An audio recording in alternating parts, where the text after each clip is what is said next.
casas cada vez mais próximas de regiões antes de floresta, desmatamento, garimpo.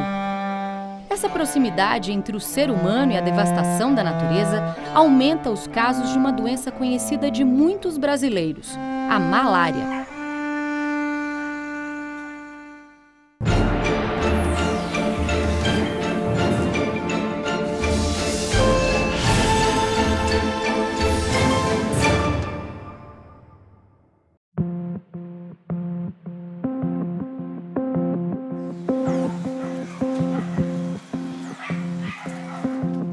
Malária é uma das doenças parasitárias mais antigas do mundo, né? Londres já teve malária, Nova York já teve malária. E com o avanço das tecnologias, essas doenças acabaram se restringindo a locais onde eu tenho clima úmido e umidade alta o ano inteiro, o que favorece que o mosquito esteja transmitindo durante todo o ano. Então hoje malária é uma clássica doença tropical, acometendo grandemente o continente africano abaixo do deserto do Saara e também pegando toda aquela região do sudeste asiático e toda a América Latina. A malária é causada por 4 diferentes tipos do protozoário do gênero Plasmodium. No Brasil, 3 espécies são encontradas. O Plasmodium vivax, o mais comum, respondendo por mais de 80% dos casos, o Falciparum e o Malariae. A doença é transmitida pela fêmea infectada do mosquito Anopheles, que pica o ser humano. O homem transforma-se assim em hospedeiro do protozoário. Se um mosquito não infectado pica uma pessoa contaminada, o inseto passa a transmitir a doença. Esse é um mosquito que geralmente tem um hábito noturno. Portanto, com o pôr do sol ele começa a picar, a fêmea começa a picar as pessoas. E se essa fêmea estiver infectada, ela vai infectar aquele paciente. Depois de 2 semanas, esse parasito, ele sai do fígado, ele vai para o sangue das pessoas e ele começa a se multiplicar dentro das células vermelhas. Em 2020, foram registrados 241 milhões de casos de malária no mundo, 14 milhões de casos a mais que em 2019. Mais de 600 mil pessoas morreram pela doença.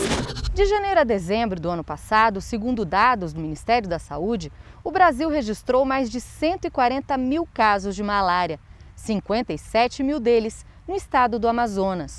No bairro aqui do Parque das Tribos, é muito comum encontrar quem já teve ou quem esteja com malária.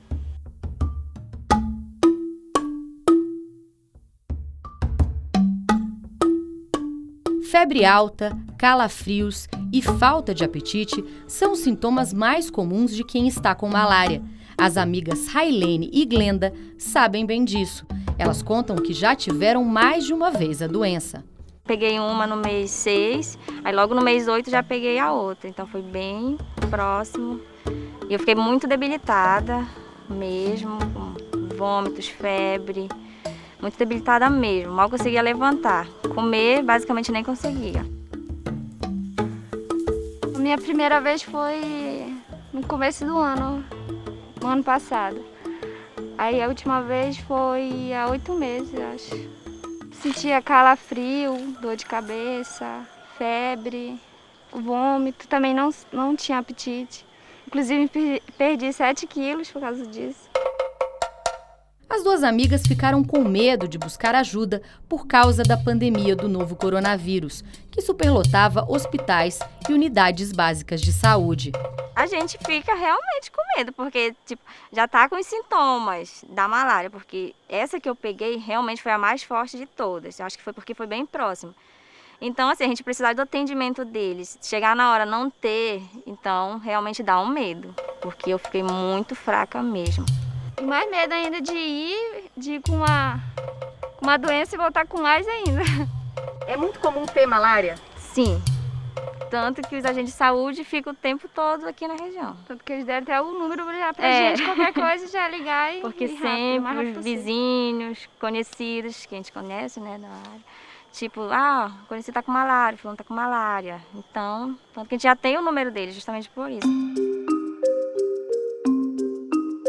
O telefone que as duas comentam é do agente de saúde do bairro.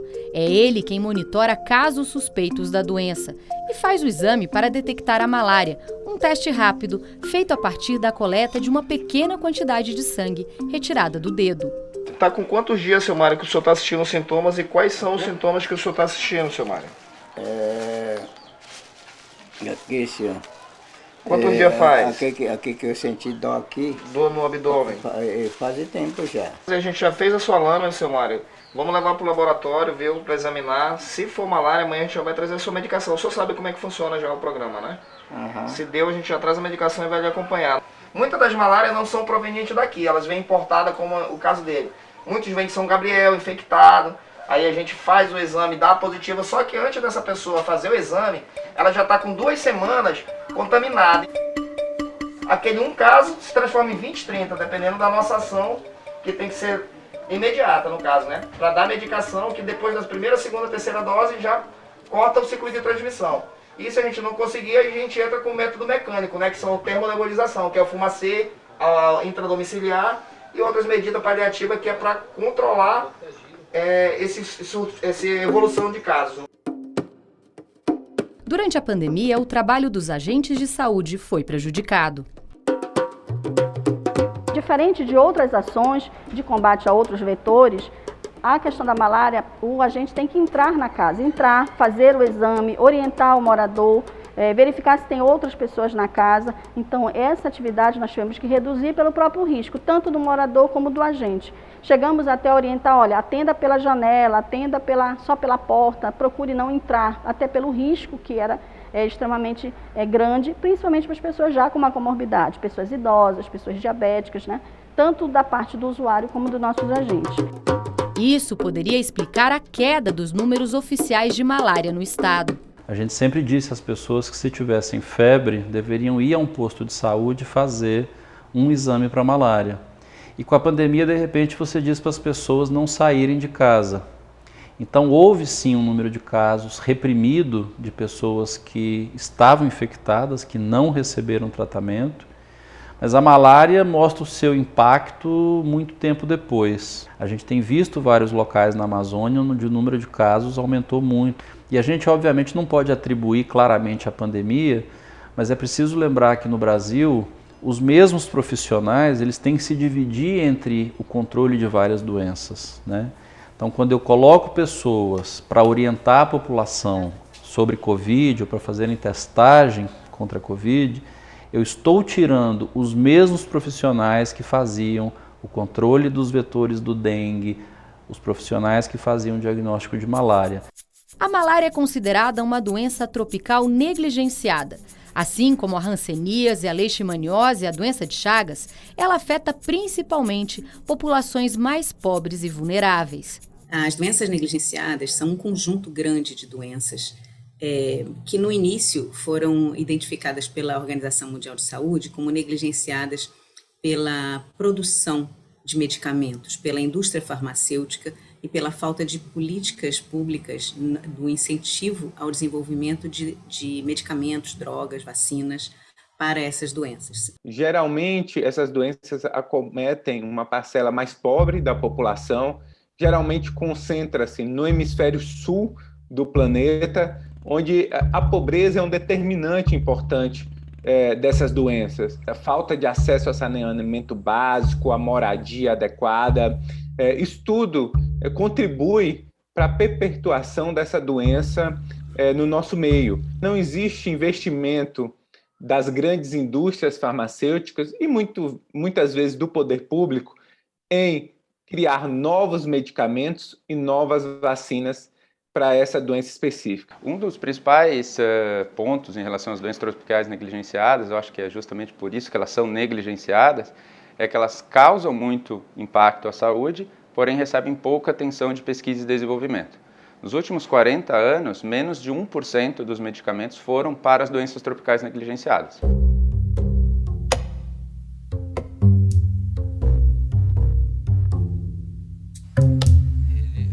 Cacique da comunidade onde seu Mário mora, na periferia de Manaus, Ismael Munduruku lembra que o tamanho do bairro, hoje com quase 4.000 pessoas, também dificulta as ações contra a malária. dá para borrifar uma comunidade desse tamanho com o acesso danificado dessa forma que está. Se você vê ao fundo, tem uma grande floresta atrás da comunidade e um lago, um rio, que é um braço do rio Tarumã, que está aí atrás da comunidade. E isso é a casa dos mosquitos da malária. Por causa de fogo, de lixo, de desmatamento, naquela área eles acabam vindo morar na nossa casa. Ele conta as vezes que já teve malária. Eu tive 21 vezes malária, né? Então aqui na cidade eu tive umas 3 vezes e o restante eu tive no interior. Mas eu fiquei surpreso quando eu tive malária aqui. Eu estou na cidade, eu estou aqui, essa doença só dá no interior. Não, ela dá aqui. Manaus é cercada de igarapés, Manaus é cercada de rios, de igapós, de mata. E Manaus é uma cidade de pouca infraestrutura de saneamento básico. Apesar de possível, este infectologista faz um alerta. Dificilmente uma pessoa tem malária tantas vezes. A falta de continuidade no tratamento seria responsável por uma recaída, uma volta do protozoário alojado no fígado. A gente usa 3 dias de cloroquina e usamos 7 dias da primaquina.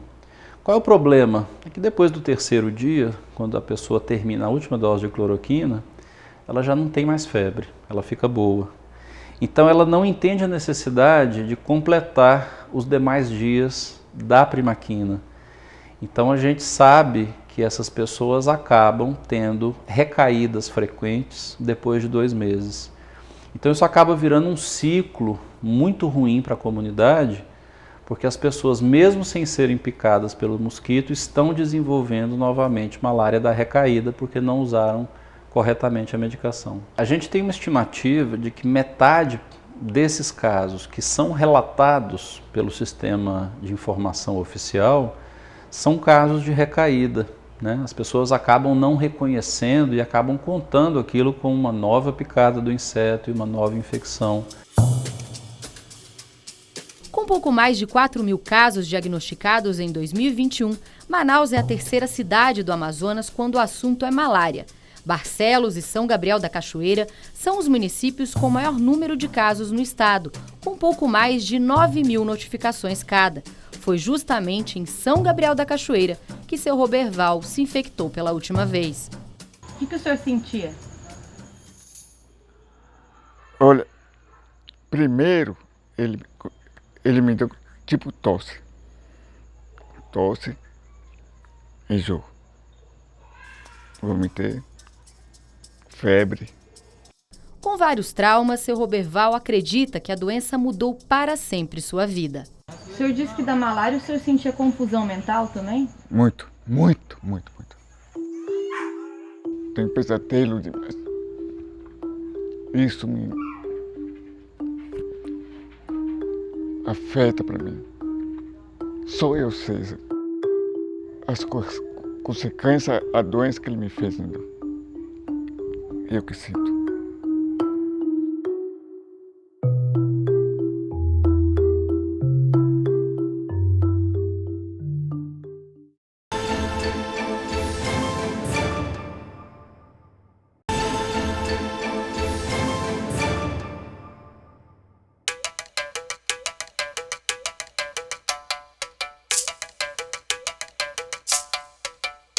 A 30 minutos de carro de Manaus está o município de Iranduba. Com a ajuda de um agente de saúde, vamos até uma das regiões da cidade com o maior número de casos de malária. O caminho para a casa de Dona Jucirene e seu Walter não é simples. Estrada de terra e caminhada na mata até chegar a um dos braços do Rio Negro. É ali, na beira do rio, que a numerosa família vive. Pescador, seu Walter e a esposa Jucirene vivem na mesma casa há 40 anos e perderam as contas de quantas vezes tiveram malária. Quase todo mundo já teve malária aqui na minha casa. Sentia aquela fraqueza no corpo, né? Não tinha vontade de comer, minha vontade só era de beber água. Muitas vezes, mano. Você só lembra que tinha açucã em Manaus, né?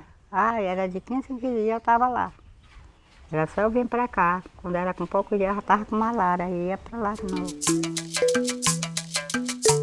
A neta deles, Tuane, também já teve a doença. Tinha muita dor no corpo, dor de cabeça, febre, o frio também. Já sabia que era malária, que era o mesmo sintoma que quando pegava aqui. Porque todo mundo aqui pegava... Todo mundo pegava malária. Quando um pegava, aí passava uma semana e os outros já estavam tudo já com malária também. Para prevenir, mosquiteiros foram instalados pela casa. Ai, eu passei muito mal com malária. Eu estava dizendo hoje em dia, graças a Deus, que a gente tem um Deus, né? Que é de todos e cuida da gente, né? Assim a gente acompanha ele, né? Aí, às vezes eu digo assim, Deus me dê a pena, se eu pegar malária, eu vou morrer, né? E alguém que já pegou sabe como é a malária, né? A zona rural concentra o maior número de casos de malária na região amazônica. Em seguida, as áreas com mais notificações da doença são as terras indígenas e o garimpo. A gente sabe que não é fácil controlar a malária, principalmente por ser uma doença de área rural. Então, as pessoas estão mais distantes, é muito difícil chegar até onde essas pessoas estão.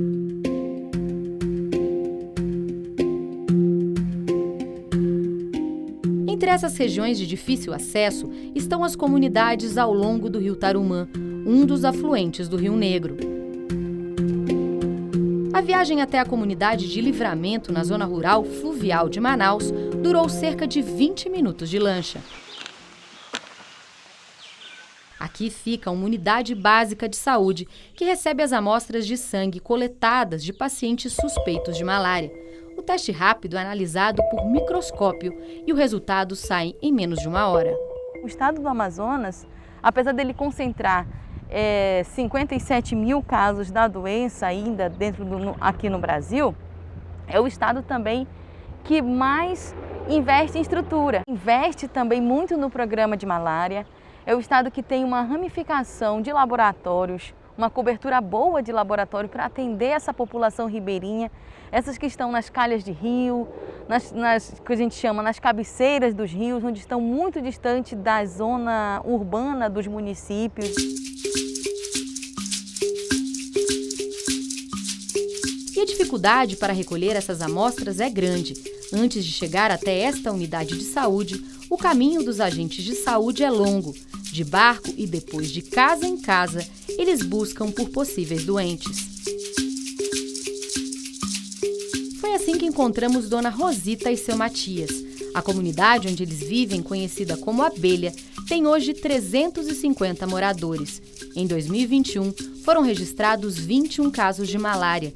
Os dois entraram nesta estatística. Era diarreia, dor de cabeça, febre 2 horas da tarde, tremendo. Aí quando eu falei isso pro camarada que me atendeu, eu disse, é malária. Aqui não tem jeito de ser outra doença, não. Eu vou fazer aí deu o remédio para mim, passei o dia todinho lá no hospital, tomando o remédio, aí eu disse, Matias, já dá para caminhar, dá. Aí eu chamei um carro e vim embora para cá. Aí fiquei tomando remédio aqui. Eu acho que eu teve por aí assim em dezembro, foi logo no início de dezembro. Aí eu passei a dezembro doendo a minha costa, não podia andar. Com os remédios fornecidos pelo hospital, Dona Rosita diz que ficou um tempo sem ter malária. Mas tanto para ela quanto para seu Matias, a doença virou cotidiana. Pra mim eu peguei 9 vezes. Com essa aqui que eu peguei já inteirou 9. Só lá peguei 9. Aqui inteirou 10 vezes. E o senhor, seu Matias? Com tudo, dá 13 vezes. Peguei malária. Na família Coricos, a netinha de Dona Rosita e seu Matias também teve malária bem pequena. A menina precisou ser hospitalizada. Ela tinha mais ou menos uns 3 anos de idade, né? Ela veio morar com os meus pais. E nesses 6 meses que ela ficou aqui foi quando ela pegou a malária. E ela tinha... Os sintomas dela primeiro foram febre, né? 3 dias de febre e no 4º dia eu vim para vê-la e levá-la para o hospital.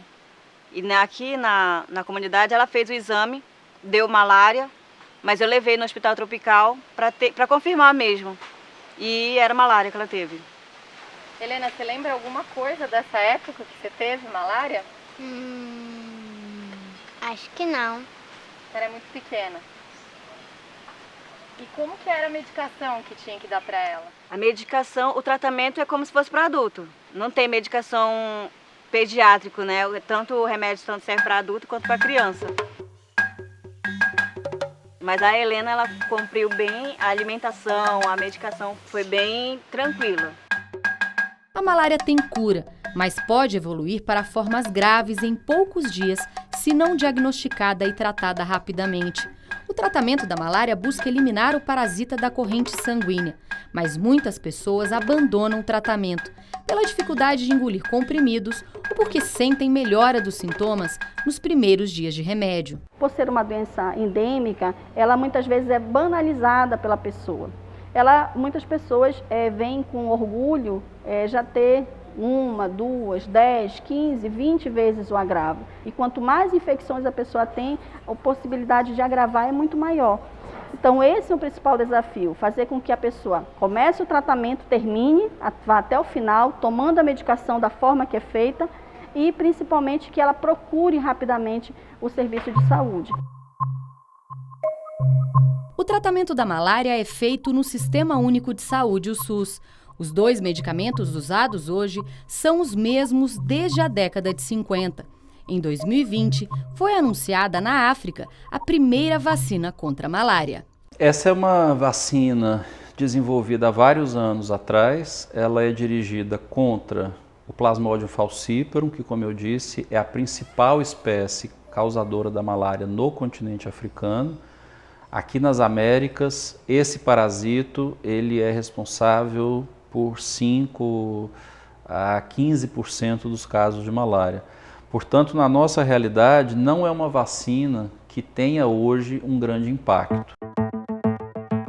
Mas no Brasil, um novo medicamento contra a malária foi incluído no SUS e começou a ser distribuído no final de 2021. Manaus e Boa Vista, em Roraima, foram as primeiras cidades a receberem um remédio, a tafenoquina. As 2 cidades contam com um estudo observacional para analisar a efetividade do medicamento na vida real da população. A primaquina sofreu uma alteração química no final da década de 70, isso foi feito pelo exército americano. E eles desenvolveram a tafenoquina, que é um derivado da primaquina, cuja principal capacidade é poder ser administrada em uma única dose. Em vez de 7 dias, eu poderia administrar em uma única dose. Do final da década de 70 até hoje, essa medicação nunca conseguiu ser desenvolvida completamente para chegar nas populações. Finalmente, a gente teve, depois do desenvolvimento de fases clínicas com essa medicação, a gente conseguiu mostrar que ela é tão segura e tão eficaz quanto a primaquina por 7 dias. Ficou muito claro que é possível sim se desenvolver bons medicamentos, boas alternativas terapêuticas, quando há investimento, coordenação e prioridade, que é o caso da pandemia, por exemplo. As vacinas foram desenvolvidas de uma forma bastante rápida, né? Então, por que não é possível fazer o mesmo, por exemplo, para as doenças tropicais negligenciadas?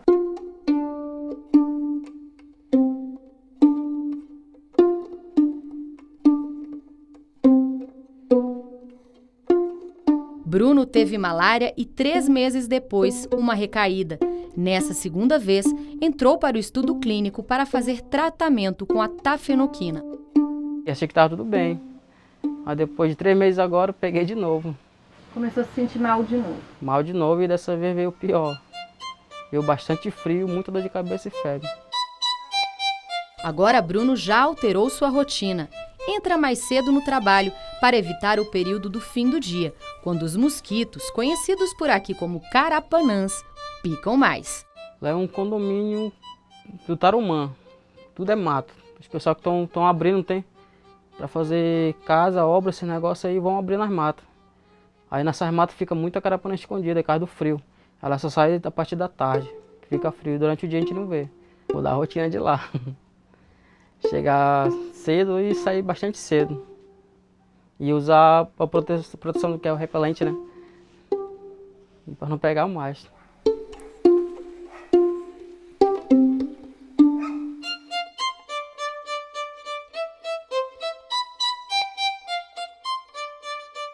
As doenças novas, elas na verdade não eliminam doenças antigas. A malária é uma das doenças mais antigas da humanidade. A Covid-19 veio certamente para permanecer entre nós durante muito tempo e a malária vai continuar existindo. Portanto, é preciso que a gente tenha uma visão estratégica do quanto que a gente precisa avançar no controle de doenças tão antigas para que a gente tenha energia e esforços coletivos para controlar as novas doenças.